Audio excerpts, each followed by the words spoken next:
কাল রাত্রেবেলা যাদবপুরে যা ঘটলো কিন্তু নিন্দায় চতুর্দিকে মানুষজন মুখর হয়ে উঠেছেন। ওদিকে আবার বিজেপি নানান দাবি টাবি করেছে। সর্বরী মুখার্জি এসেছিলেন, তিনি তোমাদেরকে কার্যত গুন্ডা বলতে বাকি রেখেছেন আর কি। এ নিয়ে মানে তুমিও আজকে ছুটে এসেছো। আমরা তো দেখলাম গুন্ডামি গতকাল রাত্রে কারা করলেন। আমরা সবাই টিভিতে দেখেছি, সোশ্যাল মিডিয়ার মাধ্যমে দেখেছি কি করে একটা ইউনিভার্সিটির মধ্যে ঢুকে ইউনিভার্সিটিকে জ্বালিয়ে দেওয়ার চেষ্টা ওরা করছিল। অরবিন্দ ভবন, যার নাম নিয়ে ওরা রাজনীতি করছেন, সেই ঋষি অরবিন্দের নামাঙ্কিত বাড়িটাকে জ্বালানোর প্রচেষ্টা বিজেপির গুন্ডারা করেছিল। ফলে গুন্ডা আসলে কারা সেটা আমরা সবাই চোখের সামনে দেখছি। ওদের গুন্ডাদের আড়াল করার জন্যই বোধহয় আমাদের কারুর নামে মিথ্যে কথা, মিথ্যে মামলা এগুলোরা করছেন। কিন্তু আমার মনে হয় মানুষ সত্যিটা দেখেছে। গতকাল দেখা গেছে সুজন চক্রবর্তী, সৃজন ভট্টাচার্য এদের নাম নিয়ে সৃজন ভট্টাচার্য বা সুজন চক্রবর্তী শেষ কবে যাদবপুর ইউনিভার্সিটির মধ্যে কোনো রাজনৈতিক কর্মকাণ্ডে যুক্ত হয়েছিল সেটা যদি সর্বরী মুখার্জি একটু বলে দিতে পারতেন তাহলে আমরা খুব ধন্য হয়ে যেতাম। আমরা যে পলিটিক্স করি তাতে এরকম বছরের পর বছর কেউ ছাত্রনেতা থাকে না। ওনাদের হয় 50 বছর, 60 বছর, 70 বছরের প্রফেসর এবিভিপির জেনারেল সেক্রেটারি বা প্রেসিডেন্ট হতে পারেন, আমাদের হয় না। সুজন চক্রবর্তী বা সৃজন ভট্টাচার্য কারোর এতটুকু ইন্টারেস্ট নেই ইউনিভার্সিটির মধ্যে কোথায় একটা কি জিবি হবে তার জন্য তারা পরিকল্পনা করবে।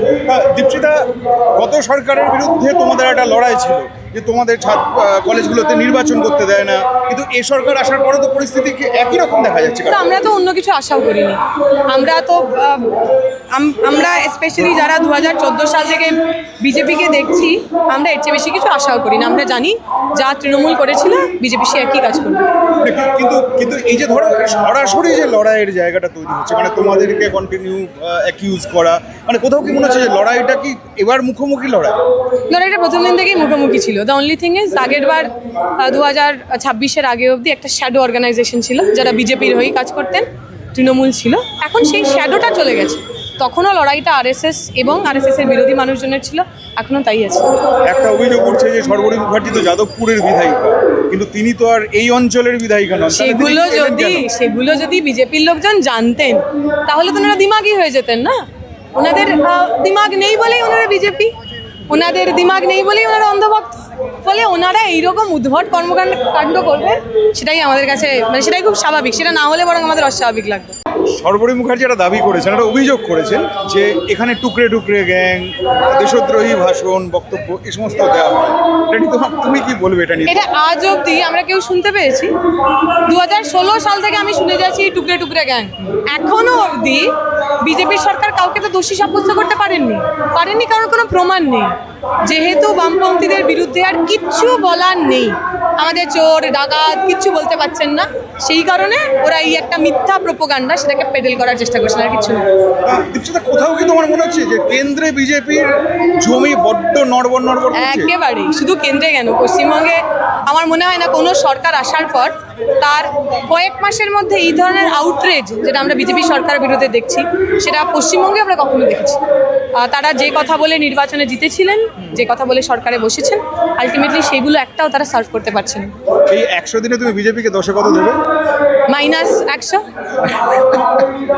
কারণ যে তৃণমূলের বিরুদ্ধে এত বড় বড় কথা বলে ওনারা সরকারে এলেন, নির্বাচনে জেতার পর সেই সমস্ত তৃণমূলকেই তারা একেবারে কোলে বসিয়ে নিয়েছে।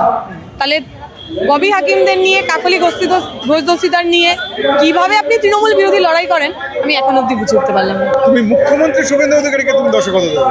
একই, আমার জন্য ব্যক্তির খুব আলাদা জায়গা নেই। বিজেপিকে আমি যদি -100 দিই, ওনাকে তাই। উনি কালকে থেকে যা যা কথা বলেছেন, একজন জনপ্রতিনিধি এরকম কথা বলতে পারেন বলে আমি আজ অব্দি শুনিনি।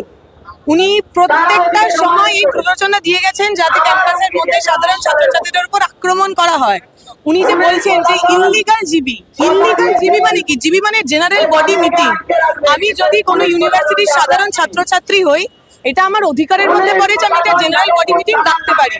সেখানে কেউ আসবেন কি আসবে না সেটা তাদের ব্যক্তিগত ব্যাপার। এবিভিপির যদি ওই জেনারেল বডি মিটিং এ যেতে ইচ্ছে না হতো, যেত না। তারা গিয়ে প্রথম থেকে যে ঝামেলা তৈরি করার চেষ্টা করলো, প্রথমত জিবি মিটিং ইললিগাল নয়। উনি হয়তো জানেন না কিভাবে রাজনীতি করতে হয়, উনি জেনারেল বডি মিটিং এর মানে জানেন না। 2, ছাত্র রাজনীতির সঙ্গে আসলেই তার কোথাও কোনো দূরত্ব যোগাযোগ নেই। এবং যেহেতু 3 উনি বিজেপির এমএলএ, তাহলে আমি বিশ্বাস করি প্রথম দুটো অবশ্যই সত্যি। যেখানে বিজেপি তুলে দেখা গেল সরাসরি গেল। আমি তো যে মানুষ পশ্চিমবঙ্গে যারা বিজেপিকে ভোট দিয়েছিলেন, আমি তাদেরকে বলবো দেখুন কোন আপদ সরিয়ে কোন বিপদকে নিয়ে এসেছেন। যাদবপুর ইউনিভার্সিটির মধ্যে বহিরাগতদের আক্রমণের এইরকম নোংরামো, এই ধরনের ধৃষ্টতা আমি এর আগে কখনো দেখতে পাইনি। মানুষ দেখুক, যারা যাদবপুরের সাধারণ ছাত্রছাত্রীদের কাটারি দেখাচ্ছেন, দা দেখাচ্ছেন, অস্ত্র দেখাচ্ছেন, গতকাল আগুন জ্বালিয়ে দেওয়ার চেষ্টা করেছেন, অরবিন্দ ভবনের মতো অরবিন্দর নামে রাজনীতি করছেন আর অরবিন্দ ভবনকে পুড়িয়ে দেওয়ার, জ্বালিয়ে দেওয়ার চেষ্টা করছিলেন। আপনারা দেখুন কাদেরকে আপনারা নিয়ে এসেছেন, এদেরকে মানুষ বলা যায় না। এটাই তো সবচেয়ে বড় টুকরে টুকরে গ্যাং। ভারতকে জাতির নামে, ধর্মের নামে, মতের নামে তৈরি করতে চাইছে, তারাই তো আসল বিজেপি দিমাগ না থাকলে তো অন্য কিছু হতেও পারবে না। যাদের দিমাগ নেই, তারা যাদের দিমাগ আছে, তারা ভাবতে পারে, চিন্তা করতে পারে, প্রশ্ন করতে পারে, তাদের দিমাগই নকশাল বলবে। আরো নানা কথা তারা বলছেন, দিমাগই নকশাল শব্দটাকে নিয়ে মহিলাদের রুচিপূর্ণ একটা মিসোজিনিস্টিক ক্যাম্পেইনও তারা চালাচ্ছে। বিজেপি প্রতিদিন তাদের মুখোশ উন্মোচন করছেন। ওনারা আমাদের যা খুশি বলতে পারে। এই পশ্চিমবঙ্গের মাটি ক্ষুদিরামদের মাটি, পশ্চিমবঙ্গের মাটি মাস্টারদার, গণেশ ঘোষের মাটি, প্রীতিলতার মাটি। এখানে সাভারকারদের আগেও কোনো ঠাঁই ছিল না, এখনো কোনো ঠাঁই থাকবে। বারবার জেইউকে টার্গেট করা কেন, কি মনে হয়? কারণ যাদবপুরে ছেলেমেয়েরা এখনো পড়াশোনা করতে পারে। যাদবপুরে এখনো হোয়াটসঅ্যাপ ইউনিভার্সিটির মধ্যে দিয়ে পড়াশোনা করা হয় না। কিছুদিন আগে যাদবপুরের একটা entrance examination question paper viral হয়েছিল বাংলার প্রবেশিকা পরীক্ষার। ওই প্রবেশিকা পরীক্ষার প্রশ্নপত্র দেখলে বোঝা যায় যে কোন ধরনের ছেলেমেয়েরা আসলে যাদবপুরে পড়তে পারেন।